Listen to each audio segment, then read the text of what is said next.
जय हिंद दोस्तों। आज हम चर्चा करने वाले हैं वर्णमाला पे। ठीक है, वर्णमाला हम आज लोग पढ़ेंगे कि वर्णमाला क्या होती है। चलो स्टार्ट करते हैं। वर्णमाला, पहले हम देखो भाषा की सबसे छोटी इकाई क्या है? ध्वनि या वर्ण। भाषा की सबसे छोटी इकाई क्या है? ध्वनि या वर्ण। ठीक है, ध्वनि वर्ण का उच्चारित रूप है। ध्वनि वर्ण का क्या है? उच्चारित रूप यानी कथित रूप है। जो ध्वनि है वो वर्ण का क्या है? उच्चारित रूप है यानी कथित रूप है। अब हम कह सकते हैं जो हम बोल रहे हैं, हम जो बोल रहे हैं वही क्या है? ध्वनि है। अब हम उसको अगर लिख दें तो क्या कहलाएगा? वर्ण के रूप में। अब वो लिपि के रूप में हो जाएगा। जो हम लिखते हैं लिपि के रूप में ही तो लिखेंगे। हिंदी भाषा की लिपि क्या है? देवनागरी। तो हम कह सकते हैं कि ध्वनि वर्ण का उच्चारित रूप है। उच्चारित रूप का मतलब जो हम बोल रहे हैं वही हम लिखेंगे। जो ध्वनि है वो वर्ण का उच्चारित रूप है, जो लिख दिया हमने। और वर्ण क्या है? ध्वनि का लिखित रूप है। वर्ण क्या है? ध्वनि का लिखित रूप। भाई हमने जो बोल रखा था फिर हमने उसको क्या कर दिया? लिख दिया। वर्णों के व्यवस्थित समूह को वर्णमाला कहते हैं। वर्णों के व्यवस्थित समूह को क्या कहते हैं? वह वर्णमाला कहते हैं। जहां पे हम वर्णों को क्या करते हैं? व्यवस्थित रूप से लिखते हैं कि छोटा बड़ा, छोटी बड़ी, ठीक है, लिखते हैं, ज्ञातक लिखते हैं, तो क्या कहलाती है? वर्णमाला कहलाती है। वर्णों के व्यवस्थित समूह को क्या कहते हैं? वर्णमाला कहते हैं। हम लोग इस तरह से पढ़ेंगे जिससे अगर कोई भी कंपटीशन का एग्जाम हो तो हमको ये लर्न हो, याद हो। ठीक है, मूलतः हिंदी में उच्चारण के आधार पे 45 वर्ण, 10 स्वर, 35 व्यंजन होते हैं। मूलतः हिंदी में उच्चारण के आधार पर, किसके आधार पर?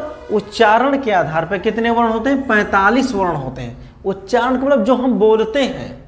ठीक है, उच्चारण का मतलब जो हम बोलते हैं। कोई किसी को गाली दे रहा है, कोई किसी को बुला रहा है, कोई किसी को बता रहा है। जैसे हम आपको पढ़ा रहे हैं, हम बोल रहे हैं, लेकिन उसी चीज को पढ़ाने को हमने यहाँ पे लिख दिया है, तो वर्णों के व्यवस्थित समूह को वर्णमाला कहा। और मूलतः हिंदी में उच्चारण के आधार पे 45 वर्ण होते हैं। उच्चारण के आधार पे, जिसमें 10 स्वर और 35 व्यंजन होते हैं। ठीक, लेखन के आधार पर 52 वर्ण होते हैं। किसके आधार पर? लेखन के आधार पर कितने वर्ण होते हैं? 52 वर्ण होते हैं। लेखन के आधार पर 52 वर्ण होते हैं। जैसे 13 स्वर, 35 व्यंजन। जब हम लिखते हैं किसी चीज को तो उस लिखने के आधार पे 52 वर्ण हो जाते हैं। 52 वर्ण होते हैं, और जिसमें 13 स्वर होता है, 35 व्यंजन और 4 संयुक्त व्यंजन होते हैं। संयुक्त मतलब जुड़े हुए, संयुक्त रूप से मिले हुए। ठीक है, कितने? 4 संयुक्त व्यंजन होते हैं। स्वर अ आ इ ई उ ऊ ऋण ए आए ओ आओ अंग अह। इस रूप से हम इस तरह से पढ़ते हैं छोटा। अब इसमें छोटा बड़ा छोटी, जैसे इस तरह से जब हम पढ़ेंगे छोटा बड़ा छोटी, तो ये हमारा उच्चारित जो उच्चारण होगा थोड़ा गड़बड़ा जाता है। लेकिन स्कूल में यही पढ़ाया जाता है। लेकिन पढ़ेंगे, पढ़ने का सही तरीका है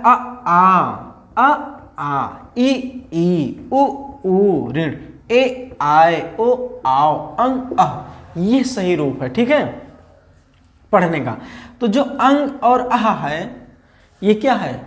ये अयोगवाह वर्ण है। अंग और आह क्या है? अयोगवाह वर्ण है। यहां पे हम लिख देंगे ये दोनों क्या है? हम लिख देंगे अयोगवाह वर्ण। ठीक है, तो जो अंग और आह क्या है? अयोगवाह वर्ण है। कहीं कहीं पढ़ते हैं 11 स्वर होते हैं, कहीं कहीं 11 स्वर होते हैं, कहीं 10 स्वर होते हैं। ठीक है, जो ऋण होता है, ऋण, इसको भी शामिल कर लेते हैं।